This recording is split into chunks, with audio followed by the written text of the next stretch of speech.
Well, I'm honored today to have a local activist and someone I have followed for a while.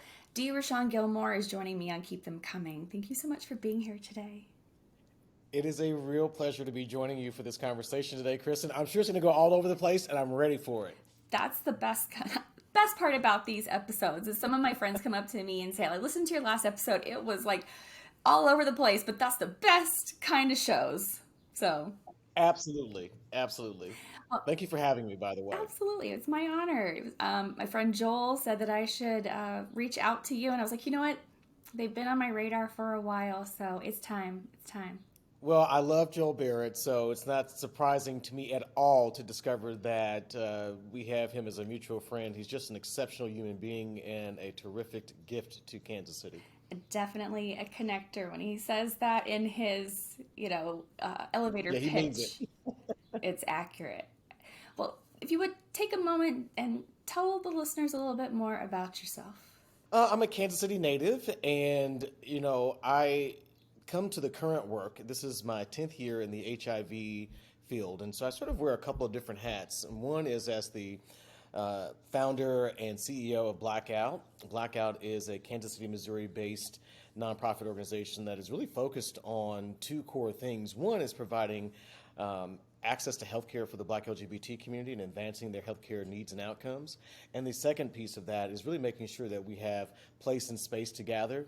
And I've often said that one of Kansas City's most persistent unmet needs is a gathering space for the Black LGBT community that is both social and clinical, medical, and a variety of other things. And so BlaqOut is actively and deeply engaged in that work right now, and made a significant step in that direction last fall when we purchased a building in Midtown to house all of those things.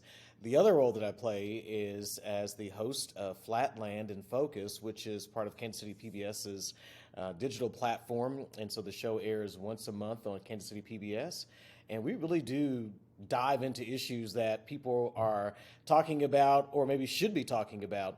And I think between those two things, my life is more than a little full.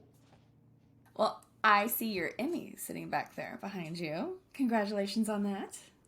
Yes, as with most things, it's never one person who does all of the things. It's certainly a team effort, but as a first time television host and moderator, it was quite a surprise to me to even be nominated. And I felt like I'd already won because to be nominated was, you go the rest of your life, the Emmy nominated host of, or the Emmy nominated whatever.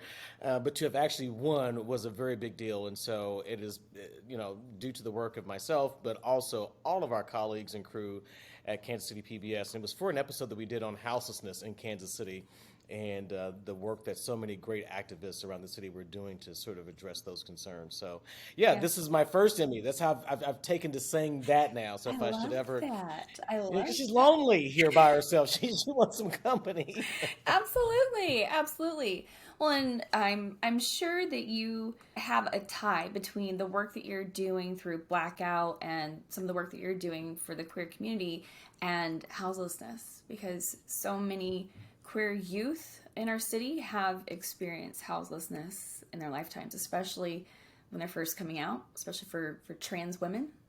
True enough, and I will say that while there wasn't that sort of direct connect that one might assume with the issues as you just described them, even though you're absolutely right, it always is at the forefront of my mind that we live in a time when it's not as easy as everybody thinks it is to come out. Mm-hmm. And I have so many queer friends and I have so many allies who are friends who say, oh, just come out. It's not the same as it was before. But it's not true. For a great many people across a really broad age spectrum, it's still not safe to come out because safety in that context means that you may lose your housing, you may lose your connections to church or spiritual community, family and friends. And so houselessness is a really huge issue. I'll quote that great Missouri humorist Samuel Clemens, Mark Twain, who said that there are three kinds of lies, he said: lies, damn lies, and stats. But there's one stat that really stands out, which is that 40% of all homeless youth in this country are identifying as members of the LGBT community. And so even if they're not kicked out, they may be forced out or they may not be in environments that are safe. Mm-hmm. And I'm just really passionate about it because there is a need that we have to meet and we're just not quite there yet. No, we are not. The city has put forth a plan to help reduce houselessness with a goal of zero. Um, have you had a look at the plan? It is a very ambitious plan, and I think that there's a lot to celebrate about it, but there are some obvious gaps and some obvious holes. And so I wonder if the interest and the financial support will be sustained over a long enough period of time to really remediate and address this concern. I am cautiously optimistic, but I think that as long as people who are on the ground, who are leading in this issue and who have been for years, as long as they are at the forefront, those who are experiencing houselessness are at the forefront, it has a much better chance of surviving and actually thriving. But I love to quote Ayanna Pressley, Congresswoman from Massachusetts, who says this all the time, that those closest to the pain should be closest to the power. And so if it's one of those top-down solutions, it's not going to work, it's not going to last, and it's ultimately just going to be window dressing on an issue that is very ugly and that people want to always sort of push to the background, and we have to do a better job. Yeah. So we'll see. Yeah. We'll see.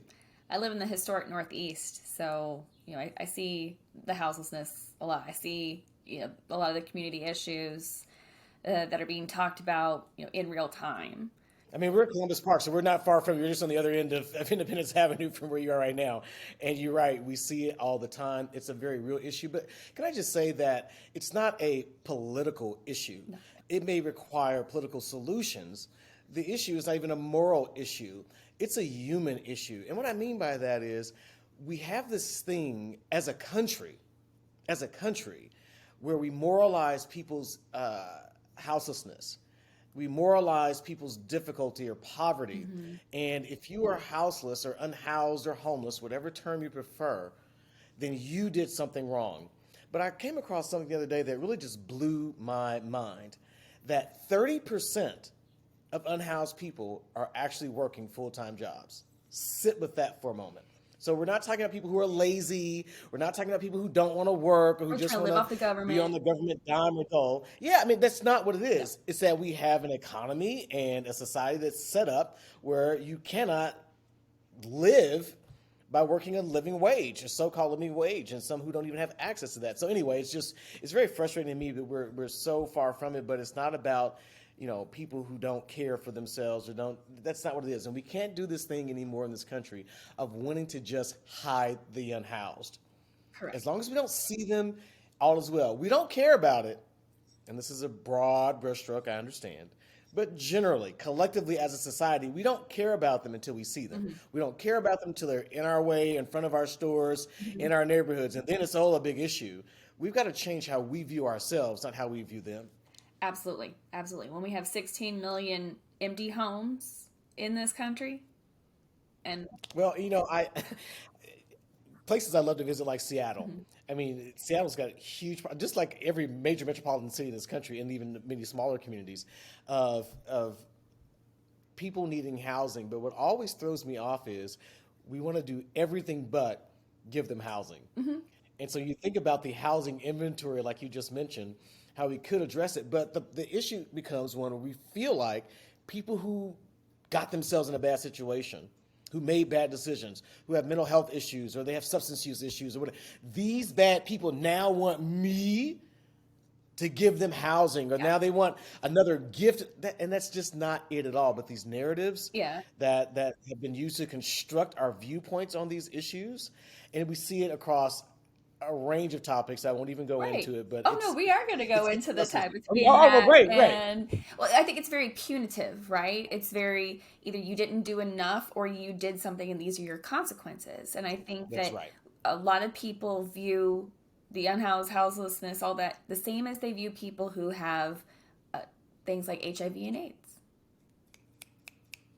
Well, and the stigma around some of these issues is really the worst part of all. And I would just tell you, Kristen, that one of the things I committed myself to very early on in my work in the HIV field, particularly even as a person who's not living with HIV, is that I just determined that my work would be centered on empowering those who are stigmatized versus trying to educate those who are the stigmatizers. Now, there may be people who are out there doing that work. God bless them. That's not my work. Similarly, around issues of race, I talk a lot about race and racism. I wish that I didn't have to, but alas, we do. Yeah, We do, we do. right? But I've often said that I'm just no longer interested in trying to educate people because you know why? You know why? We live in a world and in a time when all of human knowledge ever is available at your fingertips. It's called Hmm. Google. And I'm just not going to continue to invest my time in trying to educate people in that way. Now, if you get something here or there, then good for you. But I remember distinctly several years ago, Project Equality was doing a forum at UMKC. And I was invited to be on a panel, and I was there with my colleague and friend Micah Kubik, who used to run ACLU here in town, and several others. I think Catherine Evans was part of that panel, and then you had with Rooted Strategy, who's also a very, very dear friend, and then you had Tim Wise, the great, activist. He talks a lot of, and has written a lot about anti-black racism, so on and so forth. White man from Tennessee, Hmm. and at the Q&A portion, Kristen, some woman, she's a white woman, stood up and very sincerely asked the question, "How do we end racism, Rashaan?" And I had to suppress my indignation and near rage at that question. And now your viewers might be watching and wondering, well, yeah, great question. Why would you be mad about that question? My response will tell you why I was mad about that question. My response was, how the hell should I know? We didn't invent this shit. Like, I don't know. Why are you asking me? That's like going to a rape victim and saying, well, how do we prevent rape? Why are you asking me? I'm on the other receiving end of this nonsense. Right?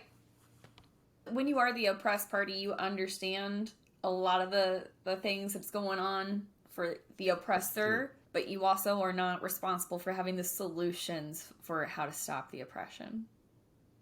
No. And I just don't. Again, it goes back to the talk about HIV and HIV stigma, houselessness and stigma associated with that, mental health stigma. I feel like my work in my life is really about building up those people as best I can. Yes, it's calling out problems when they come up. Yes, it's speaking truth to power, and I've never shied away from that. But ultimately, if I had put it into a ratio, it'd be like 95 to 5. I want 95% of my life, my work, and my time, my words to be focused on building up those people and helping them to navigate in the ways that they need assistance versus trying to tell somebody else why what they're doing is wrong when 10 times out of 10, they already know it. What you touched on there, I think, is also something that is an eternal struggle for people that are in a space of activism is there's the two fronts, right? The front Yeah. of you are either taking care of the people who are being affected by stigma and by the way our society is not functioning right now, or you're trying to fight against it. And the people who are trying to fight against it, as you say, like, bless them for doing that work, but they also really talk in behind the curtain about how hard that work is, how Oh, hard it is to be absolutely. that person in that position, that you're constantly in battle mode. And that mind brain body connection, when you're constantly in Yeah, yeah. fight mode, it affects you and And it wears you it down does wear you down. um, And quite significantly. it's hard to do that work long term. So, Well, I tell people all the time, it's, when particularly, Kristen, when I talk about racism, mhm. it is so pervasive and so prevalent.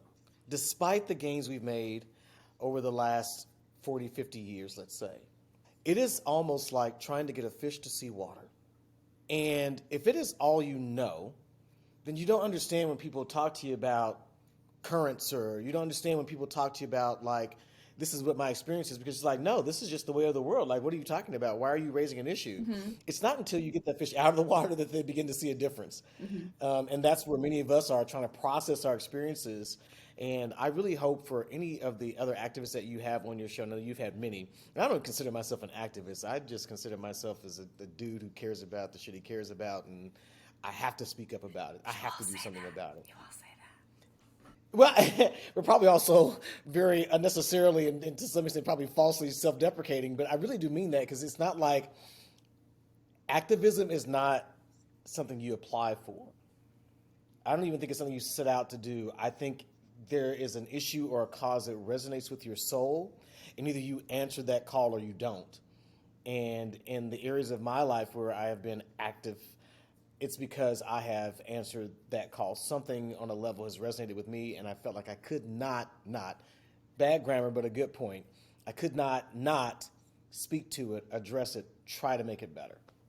I feel that. And that's how I think I kind of got called into things starting in college with being on a large university campus and seeing the horrible posters that the pro-life people Mm. would put up and yelling back at Mm. them, seeing the anti-LGBT rhetoric and having the Westboro Baptist Church on campus multiple times a year and fighting back against that. And I went in as a Baptist girl whose you know dad said have fun with the young Republicans to Oh, yeah, wow. to exiting very much that, kind of person that my dad said college ruined you. College turned you into this liberal feminist. And yeah, my dad was Rush Limbaugh's biggest fan and loved the term feminazi.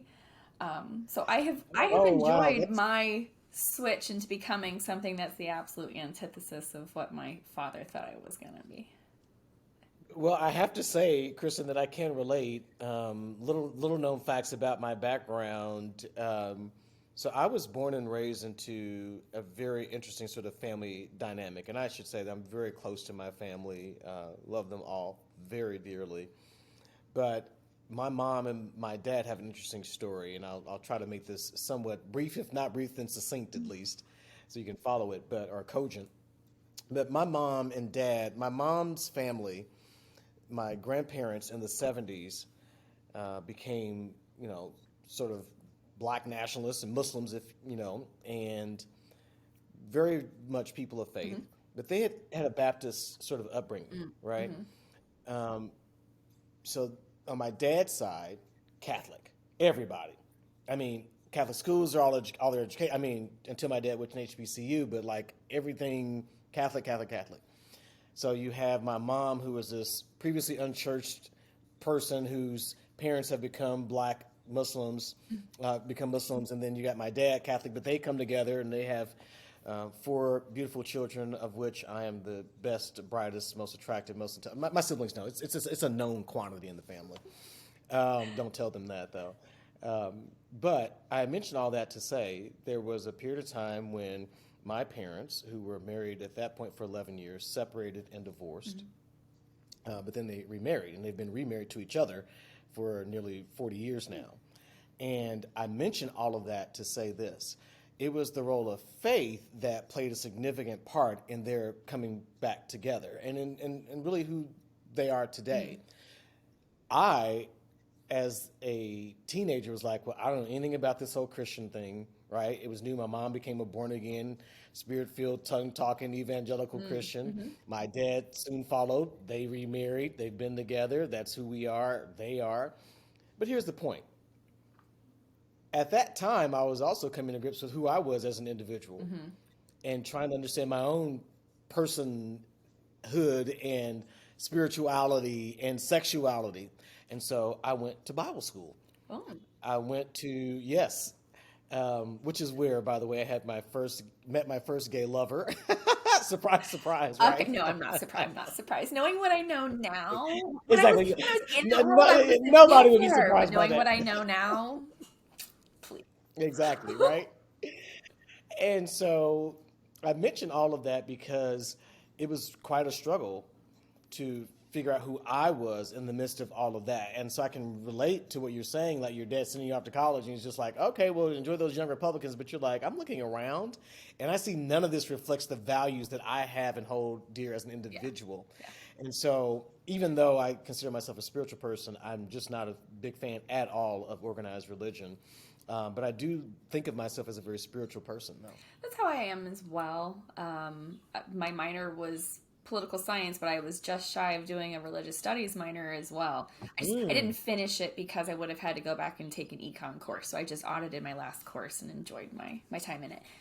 But it was actually because of 9/11 that I really Mm. started to wake up to the systemic racism and then realize, oh, and yes, it is still going on for black people too. Curious, what about 9/11? And I know I'm the interviewee, not the interviewer, so I'm trying to make sure I stay in my right seat. But I'm just curious, what was it about 9/11 specifically? What did you see, feel, or experience that was the wake up call for you? It was watching the fear on my fellow students' face just walking into a classroom that were wearing hijabs or were obviously Muslim. And I never saw anyone actually say anything rude. I never saw anyone throw anything at a student, but I believed them when they told me those stories. Mm-hmm. I believed Yep. them, when I saw the increased security around the mosque, which I worked and lived down the street from. And they had been in my classes before that, but the semester after 9/11, I took my intro to Islam class, and it was like 50-50 white students and Muslim students. Wow. And I learned so much about it and was so immersed in that class with so many people who I already knew, but got to know them on a different level. And it was that point in time where I recognized that it doesn't matter if I've seen it or I've experienced it with Right. them. I just have to believe them. Yeah. So. Certainly not made up, that's for sure. And I remember during that time, my grandmother was going to do Hajj for the first time, and her pilgrimage to Mecca, and she wanted to go with my grandfather, but he had just passed away. And so she went, and this is immediately after like 9/11. And I just remember the fear that gripped my heart and others in my family because, is she going to be safe? Just traveling, just traveling in this country. Yes. You weren't worried about the rest of the Get world. there. Yeah. You were worried about here. Is that just to get exactly? Yeah. And some of those fears and realities still persist to this day. Absolutely. I think that's the thing. When they're in their bubbles, they cannot fathom that they could be wrong. Another instance Oh, I was in Vegas. I was traveling a lot internationally for a job that I had, and I was talking about going like, oh, I went to Haiti, I've gone to South Africa, I'm going to India in a couple of months. And the dealer said, mm, like, aren't you like worried about doing this much travel? And this was 2015 into 16. Oh, into 17, I think, as well. I think it was 2016 when I was actually sitting at that table. And I was like, afraid of what? She's like, I don't know, like terrorists. And I leaned in and I said, I am much more likely to get murdered by a white Christian man with a gun in this country than I am anywhere else in the world by a brown terrorist or by a black man. right. But that doesn't fit the narrative. That would cause me to experience so much cognitive dissonance that my brain might explode. I And watched her that's why just we see check out exactly. for a second. She And glitched. that whole table was like, oh, it got real quiet. I, I, Kristen, I don't know if. Well, I don't have to say I don't know. I think the evidence is before us, and it is plain that we do not live in a country. I'm not talking about the broader society or the world. In this country, we are still not ready to come face to face with a lot of very uncomfortable and unpleasant truths about who we are as a country. And we see this continue to play out. I don't think Donald Trump is any sort of anomaly. I get why they like him. I get it. I don't like it and I don't like him, but I get it. Right? He is, in their minds, it would seem, the best personification of all of the things that they hold dear and true about their own identities and about their place in society. And any shift in that paradigm is enough to cause the whole thing to fracture and collapse, and they just cannot abide that. White supremacy must uphold itself at all costs. Anything that threatens it, anything, including feminism and women's rights, including anything for folk who are LGBT, anything of the other.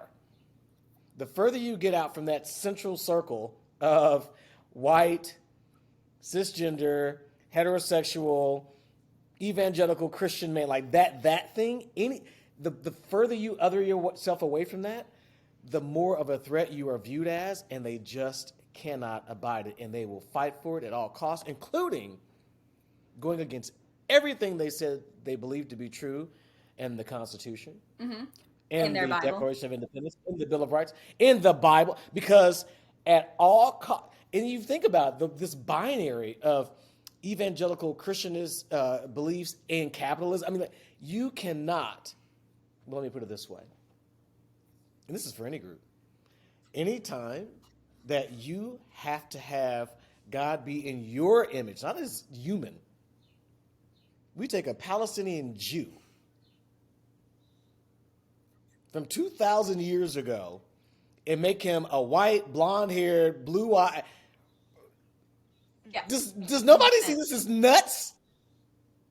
It's crazy. But it has to be that because then that reaffirms who I say and who I believe and who I think I am, my place in global hierarchy and in human hierarchy. So it has to be that way. Otherwise, who am I? Am I just like everybody else? Am I not better than everybody else? And so it's that sort of cognitive dissonance that really has these people fucked up in the head, quite frankly. It's the entitlement of it all in there too, like this idea of there has to be someone that deserves things because of the way that they believe their systems of deservedness, of how hard you Yeah. work, this individualization. We good, you bad. Yep. Yep. So if they recognize that there's nothing that actually makes them special enough to deserve what they have, There then you how go. can they prevent others from having what they have? They can't. That's exactly why they have Yes. to uphold it. But, Dr. King once said that the arc of the moral universe is long, but it bends towards justice. And tomorrow's my birthday, Happy birthday. my annual 30th birthday. Mhm. Thank you so much. And I'm so grateful that the arc of the moral universe has bent its way toward a Manhattan criminal court tomorrow. Oh, And what? the only thing I want, my birthday gift, Kristen, will be a mugshot. That is my Get birthday the gift. And I perp just wish walk all of on your social media. birthday? Yes. What a gift. What a gift. And I get it. Some are saying, well, it's not the strongest. I don't care. At this point, anything that is any semblance of accountability, I will take it. And I think it's just the first domino. Can we please also hope that Manhattan is just the first domino and that Georgia is next? Yes. And I need Jack Smith to get on the stick too. I want this all. Because here's the thing. We already see, Kristen, take January 6th. The effort that is going in to complete before our very eyes. It's not like, oh, we want to change history. Before our very eyes, the effort to literally and figuratively whitewash that whole experience right now, today, we have to continue fighting back. And I think that this accountability is a big part of that. I think for at least for one day, when that mugshot, if it is to be taken, and I believe it will be, I just think all of social media should that's going to be my avatar. That's all my contact pics, everything. Everything is going to be that picture for at least one day. And I hope he either looks like there's that. I don't know if you've seen that. There's a mugshot of James Brown when he got he looked like he had like a monkey on his head. His hair is all over the place. Or Nick Oh Nolte, gosh, yeah, similarly. yeah. I want that. It may not be that, but I want that. But I'll just take any little. If he's just there holding up I'll just take You it. know what I want to see? I want to see the smudges from his tears and his orange makeup. That's what I want to see. On my former radio show, Unbossed and Unbothered, I tried often as much as I could to never say his name, and he was just referred to as the orange turd blossom. And so I would love to see him streaming through with tears through the. Is that makeup or is that like his tan color? I don't even know how I that think works. it's makeup. I think that it's like a warmth kind of powder or something that he's got on, or it's foundation or something. Because the It looks like lines that Oompa he's Loompa. had, and plus, like, sometimes it's not done well up You along his see that running around his hairline. eyes? Yeah, yeah. So, it's something. Anyway, Ooh, what a birthday gift, for real. For real. really would be. You talked about something a moment ago I wanted to touch base on, which is those people who are out there trying to really tell the truth and be the people who say the uncomfortable thing in the room. And I'm thinking about Friday for Transgender Day of Visibility. I don't know if you've seen all of Marie Jensen's speech that she gave, but one of the things I did not see Marik's speech. I do know Marik, one of the yes. things that she really called to task is, last year was the first year that the city did a proclamation for Transgender Day of Visibility, which is great. They've got the LGBTQ Commission. That's great. They had Admiral Rachel Levine, who is the Assistant Secretary of HHS, who's the highest ranking transgender individual, who is a white trans woman.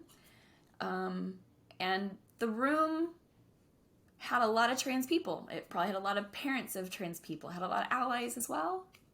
But no black trans women, no brown women, none of them. Like, nobody in the room identified as black or brown and trans besides Kelly and Marique, who were on stage. Mm.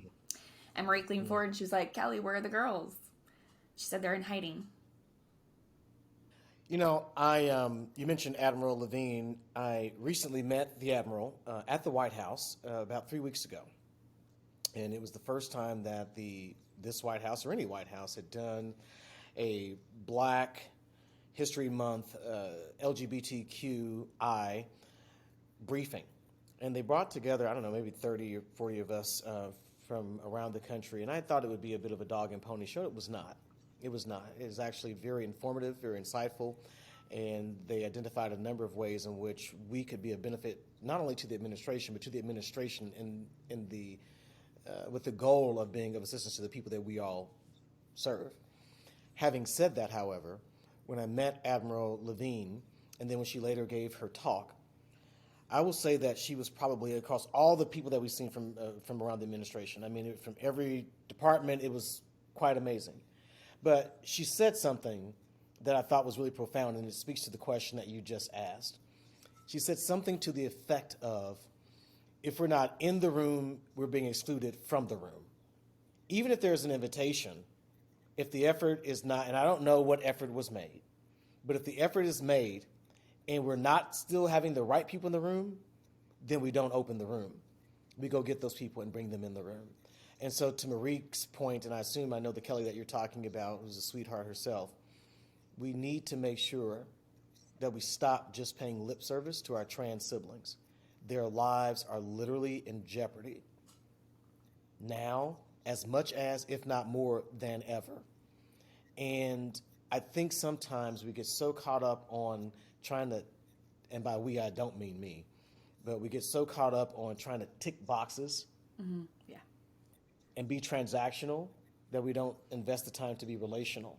And so if you don't have the girls in the room, I guarantee you, it's not just what Kelly said, and I think she's absolutely right. It's that you don't have the relationships to even get them in the room. Yeah. You know about their lives when it's convenient or when it's pressing, but not day to day. And I think that those relationships matter. It's just not enough anymore to say, well, we had one or two and feel like we've accomplished something. And at the local level, there's a lot of great work going on. A lot of great work going on. And yet, there's still so much further to go. And when I think about the lives of Black trans people, especially Black trans women, do you know what I say all the time is this? If we really cared about crime and violence in the city, we'd make sure this city was safe for Black trans women. 100%. And what I mean by that is, if they can be safe, then that means we have gone through every barrier, every issue, every trap to make sure that they can be safe, then everybody else can Yes. be safe. We've not done that because we feel like it's some special issue off over here. It's a they issue and not a we and an us issue. I don't mean to soapbox on this, but it really just pisses me off because we know what to do, we just don't do it. Why should Marique even have to say, where are the girls? Right. Right. 100%. But it was necessary because they weren't in the room. Yes, it was. And I was recording her because with the intent of sending her Okay, the good. video later by text. I mean, but there were a couple of times I was having to like not scream, like yeah, Right. so that I could maintain the integrity of the recording. But I unfortunately, Well, one thing about Marique, she's going to call it out. She's going to yeah, of call it course, out. yes, So I'm glad that 100%. she I did. took her White Women and Accountability course in 2021. Oh, absolutely. So was happy to be in that room, was happy to pay somebody for that education. My cohort was from all over the country. Okay, so that was the nice part. There were definitely Mm. several people from Kansas City, but there were women from all over the country. Some had obviously done some of the work more than others, and it's not a judgment. As is always the We case. all got to start somewhere, right? Right, right. Um, but it has made everything so much more in the forefront for me about how to talk about racism. I mean, for one of my sayings for a few years has been there can be no sexual liberation without racial, social, and economic justice. And I fucking mean that. Like, we have to end classism. We have to end colorism and racism. We have to end anti LGBT bullshit. Everything is tied together. There's a great expression, and I once had to, when I say use, it sounds like I was using it to weaponize. I hope I use it to illuminate a particular incident with an ally who felt like white woman who felt like her showing up was the thing. And I felt like, no, that's just step one. But that quote, and I'm going to butcher it, but I'm sure you probably know it or your viewers will find it. I can send it to you if nothing else. But it basically said, if you come to help me, then basically you're on the wrong path. But if you've come to work beside me because you understand that your liberation is tied up with mine, then we can do something.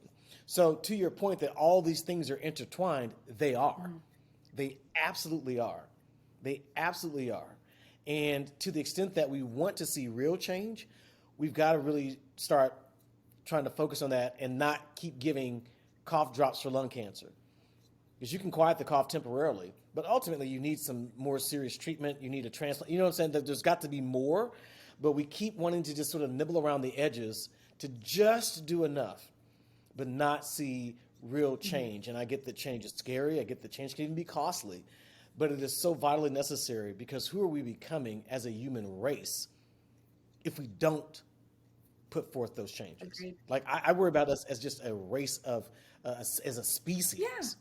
Who are we Well, becoming? because it all is tied in with environmental justice as well. Because who are the people that are affected most by what's going on with our environment? The poor, who is often the poor in this country, black and brown people, or immigrants, people who have other Absolutely, and I think intersecting marginalized identities. what's so crazy though? Even poor white folk who often experience environmental injustice, not the same way I agree with you as the environmental racism and environmental injustice we see in black and brown and immigrant communities. You're absolutely right. There's a great quote that W.B. Du Bois, and not even a quote. It was a was that, I don't know where I got it from, but it was W.B. Du Bois. But he made this statement that the greatest trick ever perpetrated on poor whites and black folks is that we are each other's enemy. And I think for a lot of poor white folk who don't feel like they experience much privilege because they say, well, hey, I've dealt with this too, and I've got a hard life too. Nobody's ever handed me anything. And I get that, but none of those things happen because you're white, Exactly. Yeah. which is the point, right? And I just feel like when we talk about classism and we talk about capitalism, if we ever got to the point where we realize that we have been pitted against each other, but that our interests and our liberation are so aligned and intertwined, oh my God, we changed this country overnight. But again, those who have the levers and hold the levers of power, that's what they fear most. And so that's why they continue to pit us against one another. Absolutely. Absolutely. My husband's going to love this episode because, like, these are the conversations that he's Arab. These are the conversations he and I have Oh, too, awesome. and he's a communist. I'll just say it. Like, increasingly, Say it, right. Oh, I right. say that to people, and they're like, "Oh, cool." My mom did once say, like, "Don't tell your father that." But if he listens to this show, he's heard me say it before. But yeah, we have so many conversations So he about already knows. race and class and the shit. Like, he went through a lot as a 14-year-old in a post 9/11 world, and it changed his life forever. Oh, I can only imagine. Hmm. And in fact, you know, I was at a film screening last week. Actually, moderated a Q&A. A friend of mine, a colleague from PBS, had a submission at the Kansas City Film Festival, and there was a Q&A afterwards. And I was talking to a local philanthropist, someone I've known for a very long time, and I wouldn't consider us friends, but we are friendly, and we always speak when we see each other. And so he was sharing with me that recently he was having a dinner party and had a conversation broke out about race and racism, and will we ever get there? And this is an older Jewish man. Will we ever get there? Will we ever see a day when there's, we don't see anti-Semitism and we don't see anti-blackness and all these sorts of things? And it took me a minute to get there. But I was like, I think it can happen. And you know what he said to me? I don't. At least not in my lifetime. But you know what, Kristen? I fucking agree with him. There was a time when we thought, well, maybe if the old ones just sort of die off with their old ways and their old... No. They have not only deeply ingrained that into a younger generation, but they're doing everything they can to make sure that no black history books or history lessons, because that might hurt white children's feelings or some shit. What the fuck? I don't understand that. I don't understand it because I remember in my course of my education, there were plenty of times that my fucking feelings were hurt when I read a book about how indigenous people in this country were treated.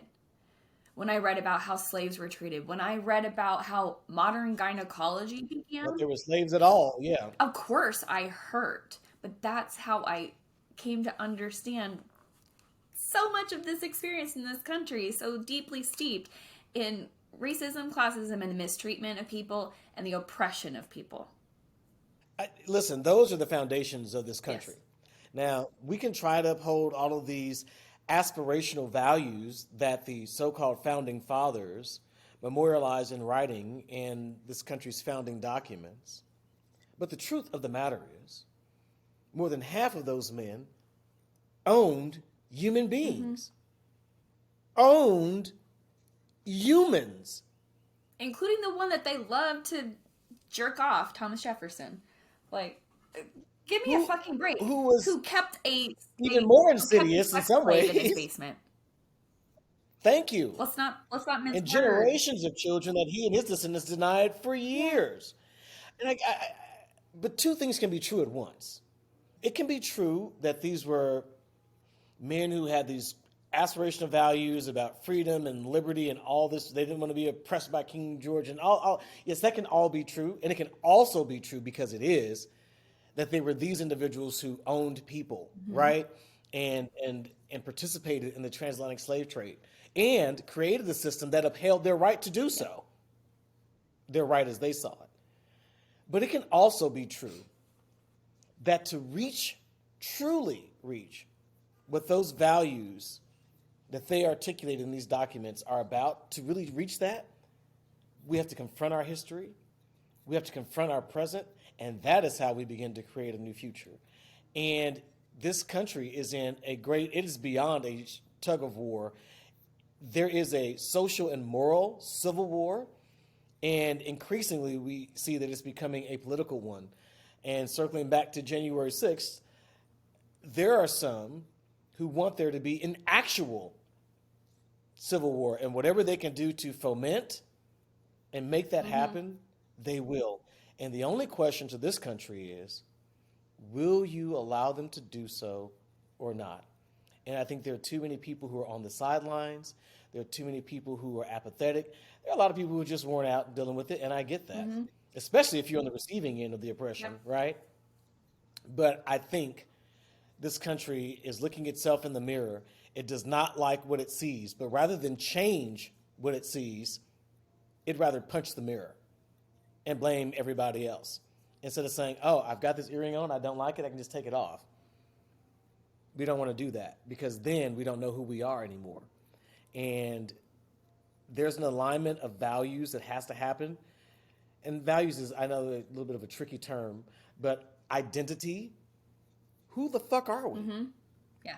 Who the fuck are we as a country right now? And that's the great question, and I don't think that we have an answer. That is the battle. That is the battle. The voter apathy thing is what drives me insane. right now.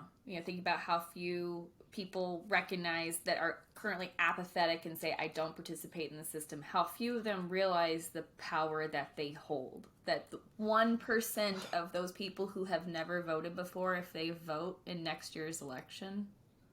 Well, I'm going to throw something else out to you. I'll throw something else out to Mm-hmm. you. And two opinions that won't be very popular. One, I think that particularly black voters are especially fucking tired of feeling like we've got to carry this country in some Mm-hmm. ways. 2016, 18, 2020, 2022. We see the ways in which black voters and in particular black women stepped up, right? That is controversial for some because they don't like that uncomfortable truth. There's another uncomfortable truth. That 1% that you talk about, yes, it could just be that we get more people voting who are already registered to vote, or we register more vote. That could certainly be a sea change in this country. But there's another group who has consistently, we talk about people voting against their own interests, but there's a group of people in this country that have consistently, and I don't mean in recent elections, I mean for many decades, consistently voted their race, who have consistently voted white supremacy, consistently voted proximity to power. Mm-hmm. And if just 1% of them would vote differently and in their own best interest and in the best interests of others who are oppressed in ways that they have been and in many ways still are, and that's white women. And they won't do it. They won't do it. I can't tell you the number of times after election after election after election where we see the numbers and greater than 50% of white women. Because even after Trump was impeached the first time, Yeah. nearly destroyed this country. But let me side over here just in case. So No, anyway. call it what it is, because after the election, the numbers came out. There were times where I was like, I'm so angry to be like included with you all. And I know that there were times where I've walked around and there had been people who looked at me post election and gone like, wonder if you were one of them. And I don't blame them. Right. I don't blame them. Right. That's okay. I will take that and I will live with that energy. That's fine, because That's ultimately a small price to pay it's too. reality. And Yep. It doesn't erase those who, like yourself, who do have a much more elevated, I would say, and a much more enlightened, set of politics and who get it. But it does mean that the conversations aren't happening the way they need And to. it does mean that also the conversations aren't happening amongst white women like myself with white women like them. Because going back, And that's what I'm getting at. That's what yeah, needs to happen. going back to the, More. we're tired of fighting and pushing back. A lot of us have disconnected from our families. A lot of us have just stopped talking about politics with our families. I haven't. I still am texting my mom all the time, like, what do you think about what's going on in the legislature with stuff with trans rights and them trying to take these things away? And I let her know I went to the Capitol last Wednesday and what I was protesting against. She was just like, oh, okay, was it safe? Are you okay? Like, but she Well, also won't get deeper into it sometimes unless I really push, because she does the nice yes. white lady thing and she doesn't want to like push back. Whereas my aunt and I are like the raging liberals in the family, and she and I are on the Well, I text think chain complaining about everything that's going on, and my mom's just like, crickets, crickets. because for a lot of people, it is uncomfortable, and I get that. But is your comfort worth somebody's, freedom? Yeah. I will forever make Or my the- parents uncomfortable with my thoughts, beliefs, everything that I need to put in front of their face. I am now forever going to just make them uncomfortable rather than stay silent. I'm going to send them So that, articles. so that leads me to a question that I have for Okay. you, if I This may. could be our Ask Coach Kristen Anything segment. Perfect. Okay. Wrap Oh, up there's a the second. show. Let me be quiet. I Absolutely. was sitting on my hand. So no, you do your thing. You probably have a whole lead into that, and here I am jumping the Let's shark, do as it it. It's were. about that time. Okay. Given some of the things that you just shared about your marriage, what prompted you to not just engage with this work? I don't feel like you're just like, oh, this is a thing to do because it'll make my parents unhappy, or I can be rebellious, if you will. Or what was the moment? Was it the 9/11 experience? What was the moment at which you came face to face with yourself and you decided, I have a role to play here? I think there were definitely moments of momentum, where Mm. it's like, oh, this really pushed me. Like, in think about like a pool table, that thing that just kind of like knocks you off this way, and then the other thing knocks you off that way, and then finally you hit the pocket. I feel like that's kind of Mm. how it's been a little bit more for me. 9/11 was definitely a heavy, heavy influence. My aunt also married a Jewish man when I was in high school, and I didn't know much about Judaism up until that point, but then being around mostly Baptist, I went to a Southern Baptist church, being around a lot of white Christian boys who like to tell really terrible jokes, and hearing those Mm. things, going like, "Wait a second, you can't just say that about people that I love. Like that's not right. Like Yeah. we shouldn't be telling those kinds of jokes." Um, Hearing a Baptist minister tell me that Jewish people were going to hell because they didn't believe in, Jesus being the way, the truth, and the light, and all that stuff, and I Hmm. stood up and said, "This is bullshit," and walked out of my youth group that night. And then really getting into this work as an adult, and it just really hitting hard. This was pre 2020. This is in like 2017, 2018. As I'm doing all this reading, and I'm also reading about how race plays into these things, and again getting this reaffirmation of some of the stuff, reading about Margaret Sanger and eugenics, and reading about the start of gynecology and how they were doing Oof. things on black women without anesthetic. Yep. Yep. It's so hard to actually read history to me and then see history happening in front of you and to not speak up. I do, maybe it's my neurodivergency. I have a very strong sense of justice. Always have. Well, as a fellow neurodivergent, I get that. I don't know why we have that streak, but we do, and it runs deep. I've noticed that with everybody I know who's any kind of neurodivergent, especially if you're ADHD or Mm-hmm. on Yeah. autism spectrum, for One sure. of my favorite things to scream at protests is, "That ain't right." Because it's just like, that's the thing that gets me so often is I don't understand how people can't also have that strong sense of justice and understanding, because it is if they're coming for those people, if they have the power to come for those people, what's to stop them coming Yeah, for how me? long do you think you're safe? Yes, yes, Kristen, yes. Yeah. So, It's mind blowing. If I guess on a certain level, that's what it is. I mean, people feel like if I'm close enough, and it can happen in a lot of contexts, not just around race for sure, but if I'm close enough to where I see or where it may actually be the seat of power, I may be saved. I may be safe here. But the truth of the matter is, and history has borne this out over and over and over and over again, no, you are you're not not safe. safe. You're not safe. Your proximity to power is so relative, and it can shift at any time. And if the Completely state temporal. Yep. has enough power, anyone has enough power to give you that safety, to grant you the safety, they also have the power to revoke it. Absolutely. And at particularly the time when we are seeing, and I'll make this my last comment, I know we're over time, but in the ways that we're seeing government, again, not the first time, again being weaponized against the other. And it used to be that it would happen, it seemed to me, with some sort of pretense or pretext to it. Now those efforts are so thinly veiled. It's just like, yeah, it's just in front of your face, like because this is our thing. Like we get to be the deciders, and so if you don't like it, too bad.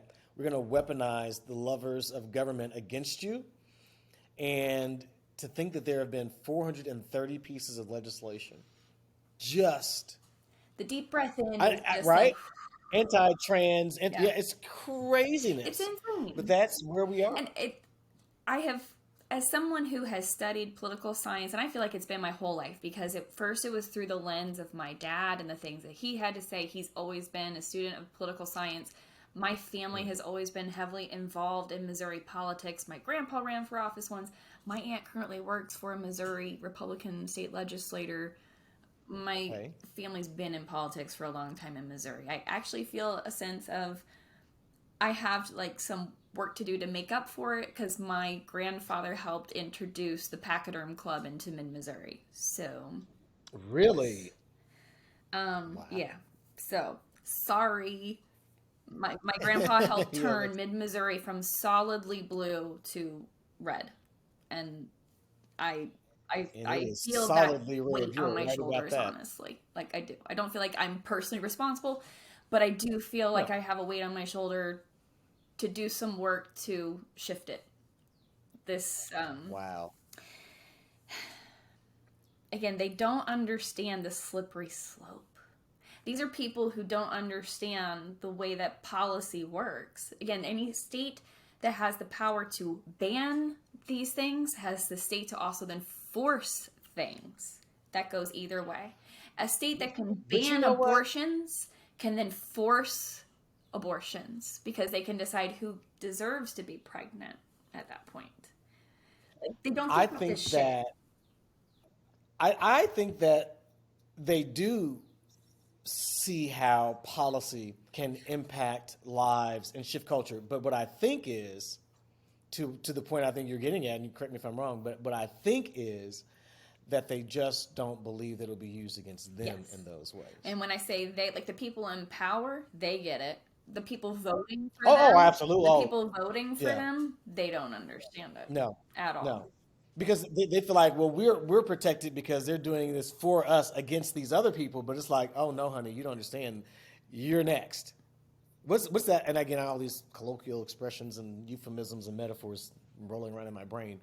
But the one about the axe handle, I'm sure you've heard that one before. Oh, yes, That all the trees in the forest supported the axe because the handle was would. made of wood. And thought, oh, well, you're one of us. We're safe. Until the axe was wielded against them, and then they too were chopped down. There is no safety when people are allowed to, as you're rightly describing, basically run amok with the levers of power, with policy, with legislation that you think can only be used against these other people because that's weird or that's over there and it shouldn't be. But your day is coming, Absolutely. sadly. Sadly.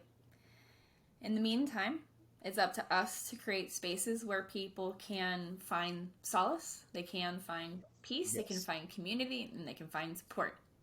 And that's exactly what you're providing the community. Well, thank you. I'm certainly trying. It is difficult work at times, and I quit every day.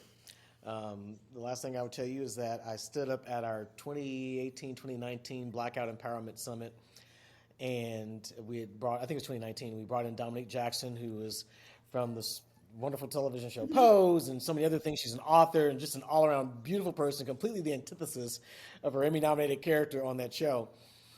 And I told the story of my grandmother calling me one day. She said, I've been trying to reach you. I just haven't, she calls it her overactive grandmother gland. And I knew I needed to check in on you. And she was right because I was just like, fuck all this. And I said, well, Nana, which is a Swahili word for Mother Earth. And I said, Nana, I'm just going to quit. And much to my surprise, Kristen, my grandmother said, well, then quit.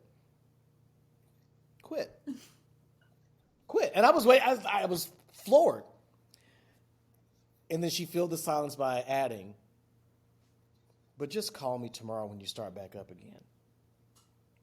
And so I want to say to the other activists, to the other leaders, to the other organizers, to the person who's trying in whatever ways you're trying to make a difference. And if you feel discouraged and you feel like giving up and you feel like your work is not making a difference and your voice is not being heard, step back if you need to, sit down and rest if you need to. Stop if you need to. But don't give up. Keep pushing. It is making a difference. I'll go back to what I said earlier. To quote Dr. King, the arc of the moral universe is long, but it bends towards justice. And the work you're doing matters. You matter. And we will see change. Whenever it comes, we will see change. Thank you for having me on your podcast today, Kristen. I'm really excited. Typically, I do interviews and they want, oh, it's very structured. I like this free flow, and this was great. Not that it wasn't structured, it clearly was, but I appreciate the space you create. And thank you for what you're Thank you. doing. I forgive you for making me cry at the end there too. But Did I? I'm so sorry. I didn't even- that's okay. I so appreciate your time today. And I didn't ask some of the questions I intended to, but I appreciate where this conversation went because it was just real and it was honest. And I think it's much needed, especially for some of the people out there who are going to be listening to this. Well, that makes me feel very good. I hope that there's some benefit, and if I can ever be of help to the work that you're doing in any way, please reach out and let me know. 100%. Same. Same to you. Enjoy the rest of your day. Thank, Thank you. thank you. You too. Bye bye.